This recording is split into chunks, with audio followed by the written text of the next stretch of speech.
دیکھیں گے اور فقہی تفصیلی کتابوں میں. سب سے پہلے نیت کے بعد اللہ اکبر جب کہا تو یہ کہے اشہد ان لا الہ الا اللہ و اشہد ان محمدا رسول اللہ. یہ پہلی دعا. دوسرے نمبر پر پھر کہے اللہ اکبر. اب جو دعا پڑھے گا وہ یہ ہے اللہم صلی علی محمد و آل محمد. اگرچہ یہ ادامہ ہے اس کا، وہ انہوں نے نہیں لکھی. نمبر 3 بعد از تکبیر سوم، تیسری یعنی یہ جب دعا پڑھ چکا تو پھر کہے گا اللہ اکبر. اللہم اغفر للمؤمنین والمؤمنات والمسلمین والمسلمات والاحیاء منہم والاموات الاحیاء منہم والاموات الی آخر. پھر کہے گا اللہ اکبر. کہتے ہیں کہ اب اگر مرد میت ہے تو صیغے جو استعمال ہوں گے وہ مذکر کے، اگر میت خاتون کی ہے تو مؤنث کے صیغے استعمال کیے جائیں گے اس دعا میں. وہ دعا کون سی ہے؟ اللہم اغفر لہذا المیت. ٹھیک ہے. اگر عورت کی میت ہو کہیں گے اللہم اغفر لہذہ المیت. بس ہاذا اور حاذی میں ہاذا مذکر کے لیے، حاذی مؤنث کے لیے. پھر کہے گا اللہ اکبر. کہتے ہیں دیکھیں بہتر یہ ہے کہ نماز میت کو اس ہی تفصیل سے پڑھی جائے، نماز میت ادا کی جائے جو رسالہ عملیہ بزرگان اور توضیح المسائل میں ذکر کی گئی ہے. اگرچہ یہ جو مقدار ہم بیان کر چکے ہیں وہ بھی کافی ہے.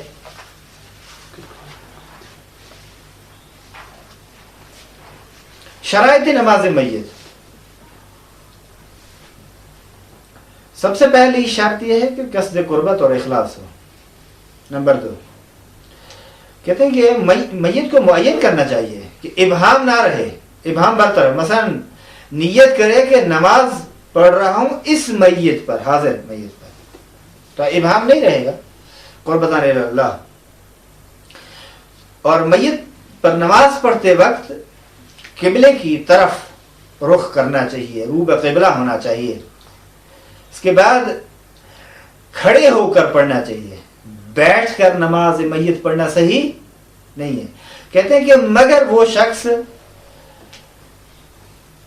کہ نماز ٹھہر کر نہ پڑھ سکتا ہو، یعنی ایسا شخص موجود ہی نہیں ہے، مل ہی نہیں سکتا جو ٹھہر کر کھڑے ہو کر نماز پڑھے، تو وہ شخص جو بیٹھ کر نماز پڑھ سکتا ہے اسے نماز میت پڑھنی چاہیے.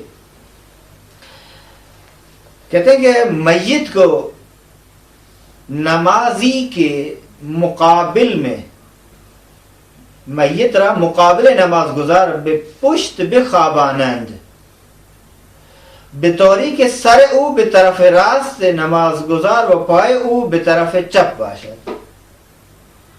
ٹھیک. کہتے ہیں کہ میت اور نماز گزار کے درمیان کوئی ایسی چیز فاصلہ نہ ہو.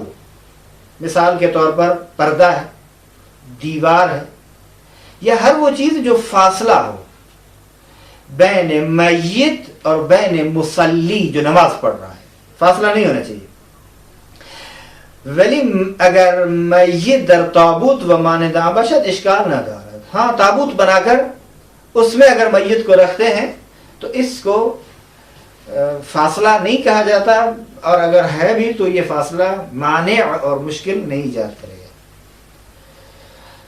نمازی اور خود میت میں فاصلہ بہت زیادہ نہ ہو.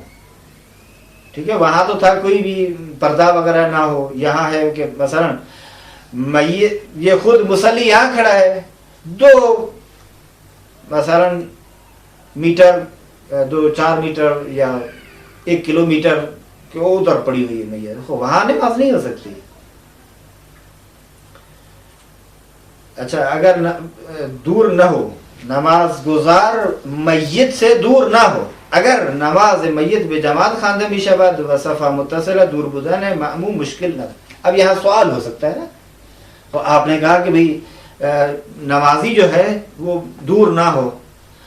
اب ایک میت پر نماز پڑھی جا رہی ہے، وہ جماعت کے ساتھ نماز پڑھ رہے ہیں.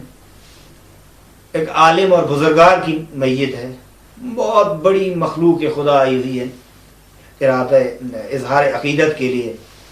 کہتے ہیں کیونکہ یہ صفوف متصل ہیں، نماز جماعت میں فاصلہ، چونکہ یہ معمومین کا فاصلہ ہے نا، جو پڑھا رہا ہے وہ تو نزدیک ہے خود. ہمارا مقصود اور مطلوب یہ تھا کہ خود جو مصلی جو بعنوان امام جماعت ہے وہ دور نہ ہو.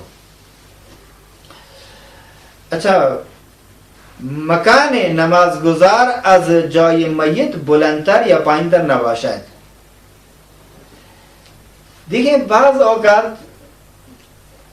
جو نمازی ٹھہرتا ہے بہت اوپر والی جگہ ہوتی ہے اور میت نیچے ہوتی ہے.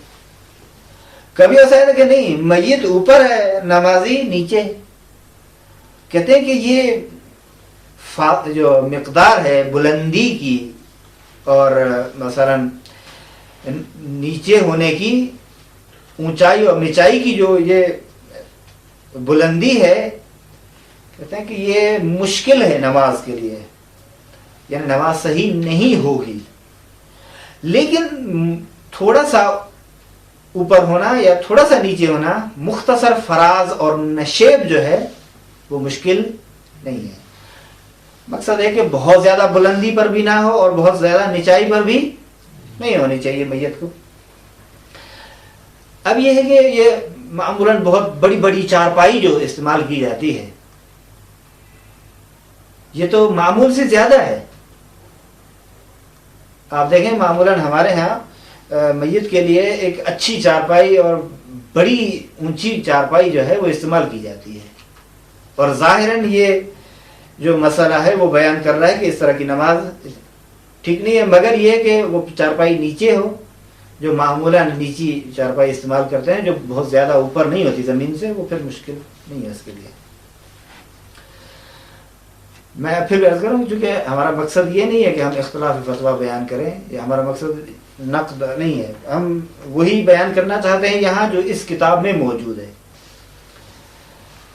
آخری بات اس عنوان میں وہ یہ ہے کہ نماز پس از غسل و حنوط و کفن باشد، مگر نماز بر شہید معرکہ کہ ان امور مثلا غسل حنوط اور کفن نسبت وہ ساکت ہے. یہ کہتے ہیں کہ اصل دیکھیں نماز کب پڑھنی چاہیے میت پر؟ ظاہر ہے غسل تھے کفن اور حنوط وغیرہ کے بعد، پہلے غسل دیا جائے، پھر حنوط کیا جائے، پھر اسے کفن دیا جائے. ان تمام امور کے بعد نماز پڑھی جائے. کہتے ہیں لیکن جو معرکہ جنگ میں شہید ہوتا ہے اس پر یہ امور ساقط ہو جاتے ہیں، لہذا اسے فوراً دفن کیا جائے، اس پر نماز پڑھی جائے پھر دفن کیا جائے. چونکہ غسل بھی ساقط ہے اس سے، حنوط بھی ساقط ہے اس سے، اور کفن بھی ساقط ہے. ایک عنوان بحث ہے صفحہ نمبر 93 پر، جس کو احکام اور آداب نماز میت. سب سے پہلا مسئلہ یہ ہے، اس میں 4 مسئلے بیان کر رہے ہیں. سب سے پہلا حکم یہ ہے کہ نماز میت بے جماعت نیز صحیح ہے. نماز جماعت اگر میت پہ ادا کی جا رہی ہے تو صحیح ہے، ولی امام محمد ہر دو باید تکبیرہ و دوارہ بخوانند. لیکن دیکھیں جو اقتداء کر رہے ہیں وہ بھی اللہ اکبر کہیں گے اور وہ بھی وہ دعائیں پڑھیں گے جو امام پڑھ رہا ہے، دونوں کا تکرار کریں گے. نمبر 2، کسی کے نماز بر میت میخواند لازم نیست با وضو یا غسل یا تیمم باشد و بدن و لباسش پاک و مباح باشد. کہتے ہیں کہ جو شخص مصلی ہے، نماز پڑھ رہا ہے میت پر، ضروری نہیں ہے، واجب نہیں ہے شرعاً کہ وہ غسل کر کے آئے یا وہ وضو کر کے آئے یا تیمم، ان دونوں کے بدلے انجام دے، اور اس کا بدن یا لباس پاک یا مباح ہو. کہتے ہیں یہ ضروری نہیں ہے. لیکن اگرچہ مستحب یہ ہے کہ تمام ان چیزوں کی رعایت کی جائے، اور یعنی تمام وہ چیزیں جو دوسری نمازوں میں جن کی مراعات کی جاتی ہے، رعایت کی جاتی ہے، یہاں بھی تمام ان چیزوں کو مد نظر رکھا جائے، خیال کیا جائے ان چیزوں کا۔ نمبر 3، اگر میت وصیت کر جائے کہ ایک خاص معین اور مشخص شخص آ کر اس پر نماز پڑھائے، تو کہتے ہیں کہ احتیاط واجب یہ ہے کہ وہ شخص ولی میت سے اجازت لے کر نماز پڑھائے، اور بنا پر احتیاط واجب بر ولی واجب ہے کہ اجازت دیتے ہیں، اور احتیاط واجب کی بنا پر واجب ہے میت پر کہ وہ جب اجازت مانگے تو اجازت دے دے۔ مثلا بعض اوقات ہوتا ہے نا کہ ایک مستبصر شخص جو مذہب اہل بیت علیہ الصلوۃ والسلام کو قبول کر چکا ہے، اس کے باقی خاندان والے اولاد وغیرہ مثلا سب کے سب خلاف مذہب اہل بیت پر عمل کر رہے ہیں، اور وہ اس دنیا سے جاتے وقت یہ وصیت کر رہا ہے کہ فلاں عالم دین جو ہے شیعہ مذہب کا وہ نماز پڑھائے، تو احتیاط مستحب جو احتیاط واجب جو ہے وہ یہ ہے کہ وہ شخص جو عالم ہے شیعہ آئے، اس پر نماز پڑھائے اور اجازت لے لے۔ احتیاط واجب یہ ہے کہ اجازت لے صاحب میت سے، اور خود اس میت کے ولی اور وارث پر بھی ضروری ہے، احتیاط واجب کی بنا پر واجب ہے اس پر کہ اجازت اسے دے دے۔ یا مثلا ضروری نہیں ہے کہ وہ مستبصر ہو، نہیں، ویسے بھی اگر میت یہ کہتا ہے کہ فرض کریں فلاں عالم دین صرف وہی نماز پڑھائے میری، کوئی اور نہ پڑھائے، اگر وصیت کر جاتا ہے تو چاہے ایک ہی مذہب کے ہوں، مثلا تمام شیعہ ہیں، شیعہ اثنا عشری ہیں، تو ضروری ہے کہ اور وہ آئے احتیاط واجب کی بنا پر اجازت لے، اور ولی پر بھی واجب ہے کہ اسے اجازت دے دے۔ نمبر 4، کہتے ہیں کہ اگر میت پر اگر چند میت ہوں، معذرت صاحب میت نہیں، چند میت ہوں، 2 3 4 میت کو لا کر رکھ دیا گیا ہے، تو کیا ہے، آیا ایک ہی مرتبہ ایک ہی وقت میں سیغوں کو تبدیل کرنے کے ساتھ، مثلا ویسے پہلی جو 3 دعائیں ہیں وہ تو ویسے ہی پڑھیں گے نا، اس میں تو کوئی فرق ہی نہیں ہے، لیکن چوتھی جو دعا ہے اللہم اغفر وغیرہ، یہ دعا جو ہے اس میں چینجنگ آ جائے گی۔